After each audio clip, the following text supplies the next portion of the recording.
پاکستان نے عام انتخابات سے متعلق امریکی قرارداد مسترد کر دی ہے۔ جوابی قرارداد لانے کا اعلان کر دیا۔ نائب وزیر اعظم اسحاق ڈار نے قومی اسمبلی میں اظہار خیال کرتے ہوئے کہا کہ امریکی قرارداد کے مقابلے میں قرارداد ضرور لائیں گے۔ ہم نے نوٹس لیا ہے اور قرارداد کا مسودہ تیار کیا ہے جو اپوزیشن سمیت سب سے شیئر کریں گے۔ دفتر خارجہ نے قرارداد پر فوری رد عمل دیا ہے۔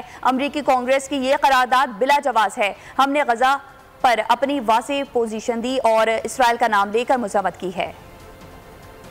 پہلی جو سپیکر تھی ہماری، انہوں نے فرمایا کہ جو یو این میں جو ریزولوشن وہاں ہوئی ہے ہاؤس میں، اس کے بارے میں انہوں نے کہا کہ حکومت نے کچھ نہیں کیا۔ پرسوں لیٹ نائٹ یہ ریزولوشن ہوئی، کل فارن آفس نے فوری کل دیا اس کا ری ایکشن۔ ہم اس ریزولوشن کے مقابلے میں ایک ریزولوشن لائیں گے۔ We must show our sovereignty, we must show our unity, we must show کہ we mean business۔ ہم نے اس کا نوٹس لیا ہے، اس کی ڈرافٹ ریزولوشن تیار ہے۔ بہت ٹریجری بینچز کے جتنے پارلیمانی لیڈرز ہیں اور اپوزیشن کا ساتھ شیئر ہوگی۔ جو گیمبیا میں جو وہاں ہوا سمٹ، اس کے اوپر پاکستان نے بالکل کلیئر ٹرمز میں 3 کام کیے۔ غزہ کے اوپر اپنی پوزیشن بڑی کیٹیگورک دی۔ اسرائیل کو ہم نے کنڈیم کیا۔ کسی نے بائی نیم شاید مسلمان ممالک میں سے اتنا بولڈ کنڈیم نہیں کیا ہوگا جتنا پاکستان کی نمائندگی کرتے ہوئے میں جس نے کنڈیم کیا۔ ہم پاکستان کا پوری طرح فرض ادا کریں گے۔ ہم غزہ پہ بھی اپنا نمائندگی پوری طرح کریں گے، ذمہ داری ادا کریں گے، کشمیر پہ بھی کریں گے۔